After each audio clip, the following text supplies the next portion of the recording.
सदाचार डॉक्टर अलका शर्मा जी, मेरी रिक्वेस्ट है अनूप कुतुबिया जी को आप गेट पर खड़े रहें और जो भी साथी आ रहे हैं तो इस साइड बिठाएं उनको। राष्ट्रपिता महात्मा गांधी, भारत रत्न पद्मा विभूषण डॉक्टर निर्मला देश पांडे जी के छोटे भाई, जम्मू कश्मीर के सपूत, गांधी ग्लोबल फैमिली के नेशनल और इंटरनेशनल जनाब पद्मा विभूषण गुलाम नबी आज़ाद साहब, सुप्रीम कोर्ट के advocate Rammohan Rai ji, national secretary doctor Rajnish Kumar ji, जो नशा मुक्ति परिषद के प्रेसिडेंट भी हैं। तो वो आवाज़ निश्चित तौर पर उस मालिक के कानों तक पहुंचती है। तो अब मैं देश भर में विख्यात हमारे जम्मू की जानी मानी आवाज़ पूरे निकलना है।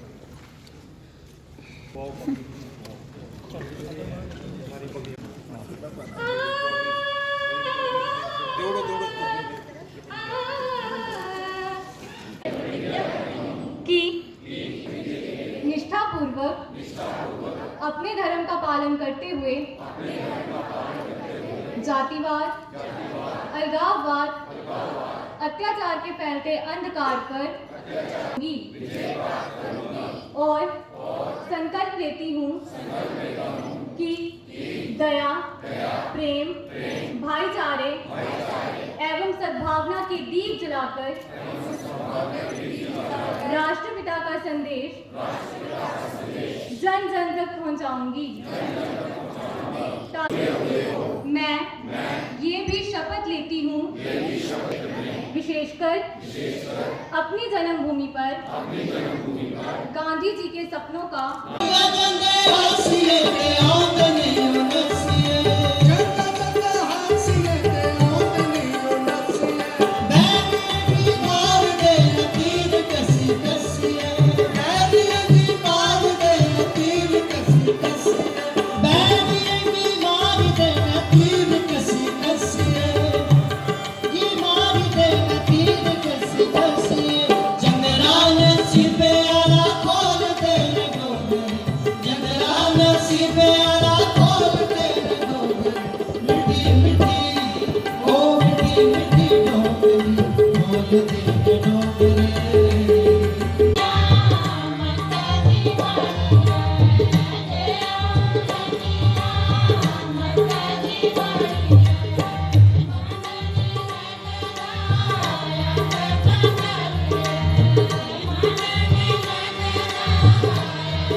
कि उनको पद्म विभूषण भी मिला और उसके साथ पाकिस्तान जैसी देश मजबूर हो गया कि उन्होंने उसको सितारा इम्तियाज दिया 2009 में, जो पाकिस्तान का तीसरा बड़ा एजाज़ है।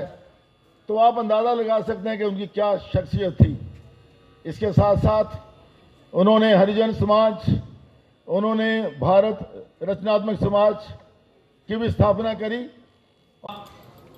डिफरेंट कॉलेजेस और स्कूल्स के बच्चे, आप सबका स्वागत है आज दीदी के जन्मदिन पर। ये 93rd जन्मदिन है आज दीदी का।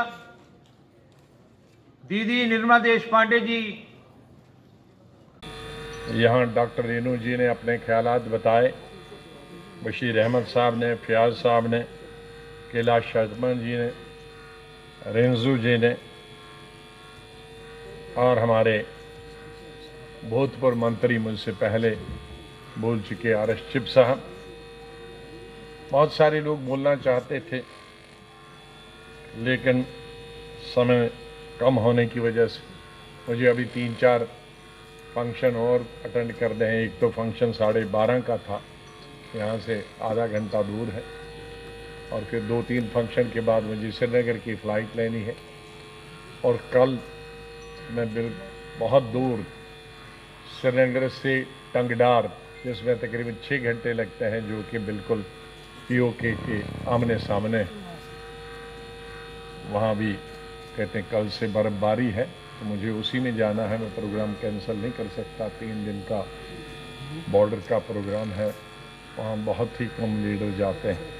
मैं जब चीफ मिनिस्टर था तो 20-22 दफ़ा गया था, क्योंकि बॉर्डर पे हमारे फौज के लोग हैं या आम जनता है, उनको विश्वास देने के लिए ज़रूरी किसी न किसी लीडर को जाना चाहिए कि हम आपके साथ।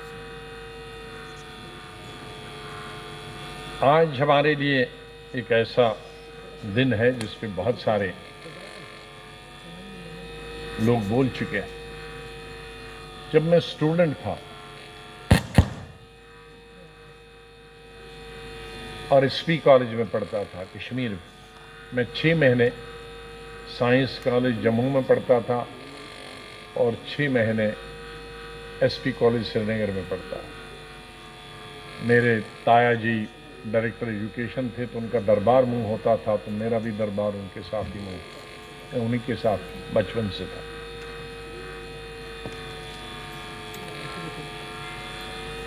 गांधी जी की शताब्दी पूरे देश में मनाई जा रही थी 69 में, और नॉर्थ इंडिया की जितनी भी सेलिब्रेशन थी वो श्रीनगर में मनाई जा रही थी। देश भर के गांधीवादी वहां आए थे 15 दिन के लिए लेक्चर देने के लिए, और शताब्दी बनाने से पहले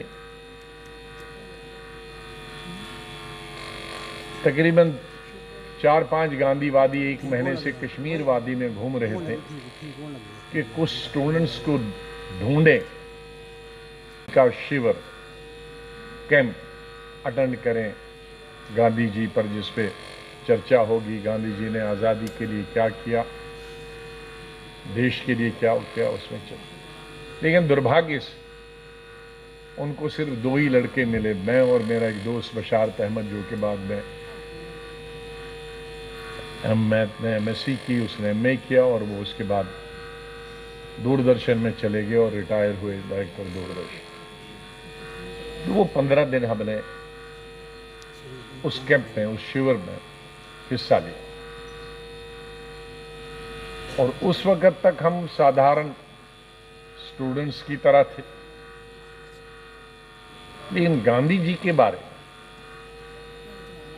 और उनके तमाम सहयोगियों के बारे में, अब 15 दिन हर दिन 5-6 लेक्चर होते थे, जैसे क्लास में अलग अलग गांधीवादी आते थे, वो फिर अपने आप को सभी सहमत गांधी जी तक नहीं रखते थे। वो जितने फ्रीडम फाइटर्स थे उनका भी उसमें उल्लेख होता था, उनकी भी उसमें चर्चा होती थी, उनके बारे में भी बताया जाता था। तो फ्रीडम स्ट्रगल में जितने हमारे हिंदू मुसलमान बुजुर्ग थे, बहादुर शाह जफर से लेकर और गांधी तक, उन पे लेक्चर दिए गए। भगत सिंह, राजगुरु, इशफाक उल्लाह, ये सब उसमें आ गए, और गांधी, नेहरू, पटेल, मौलाना आज़ाद, इनकी सबकी चर्चा हो। तो हमारे दिमाग में तब से लेकर अब तकरीबन 50 साल होने वाले हैं, हो भी गए,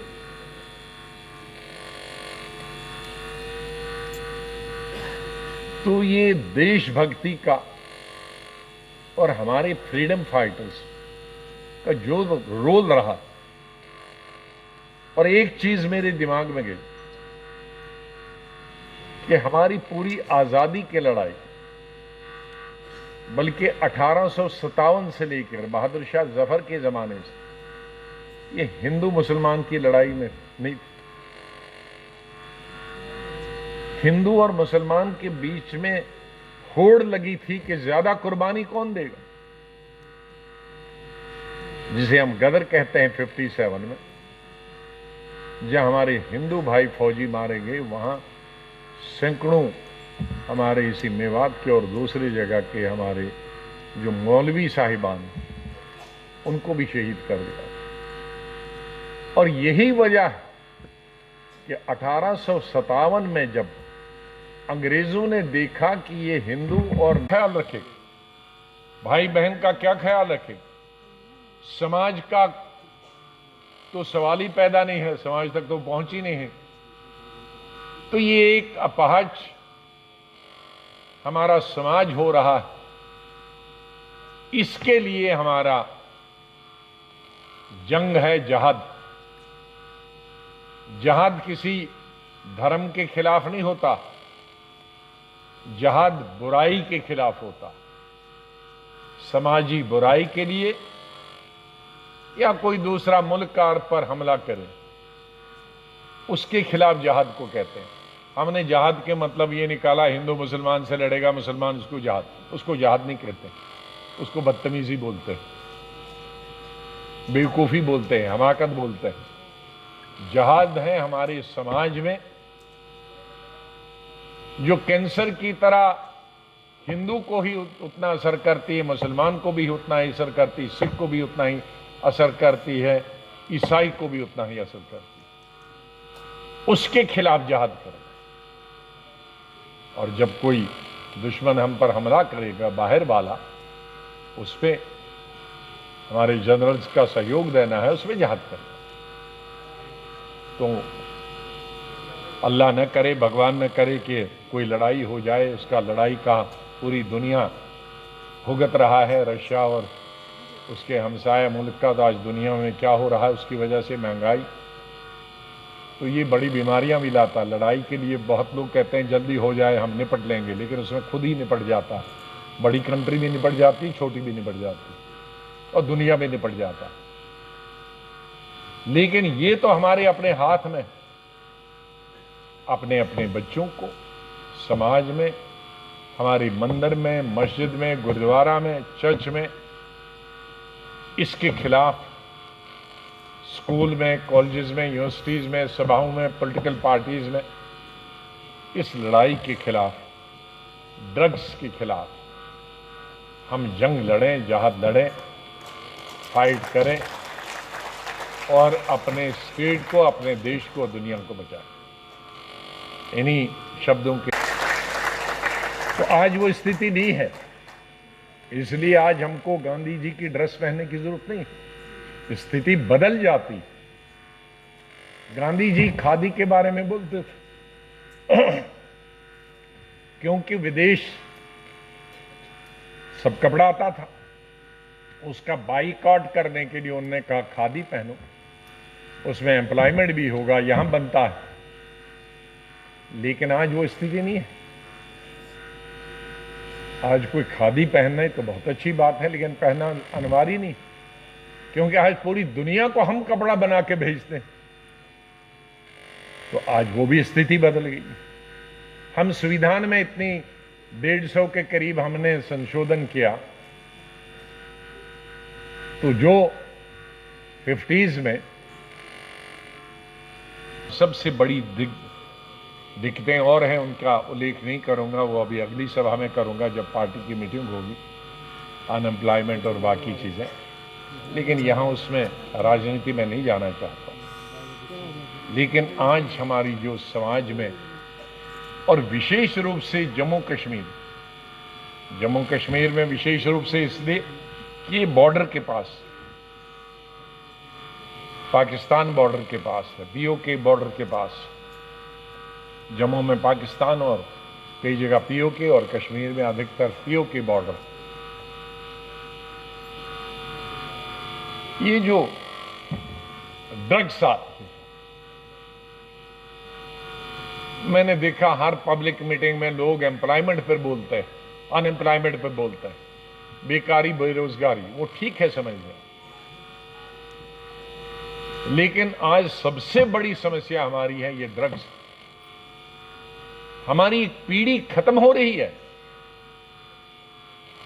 और जिन बच्चों को पढ़ाने के लिए उनके गरीब वालिदैन ने, पेरेंट्स, अपनी कमाई, अपनी जमीन, अपना घर बेच दिया कि ये बाद में उनका सहारा बनेंगे, अपनी बहन की शादी करेंगे, अपने छोटे भाई को पढ़ाएंगे, बुढ़ापे में मां बाप का ख्याल रखें, वो तो खुद ही खत्म हो रहे हैं। बहुत सोशल ऑर्गेनाइजेशंस से आए हुए लोग, हमारे स्टूडेंट्स यहाँ मौजूद हैं, लेकिन हमारे जन बहुत बुजुर्ग हो चुके हैं, पूना में रहते हैं, वो हमेशा मोतीलाल धर साहब, मेरे ख्याल में वो 90s के करीब हैं, लेकिन लेट 80s तक वो बहुत ही सक्रिय थे। और अब जनरल कौल साहब हम लोगों के साथ जुड़े हैं। बहुत सारे जनरल्स हैं हमारे साथ, जनरल जमवाल, बाकी बहुत सारे देश भर के कई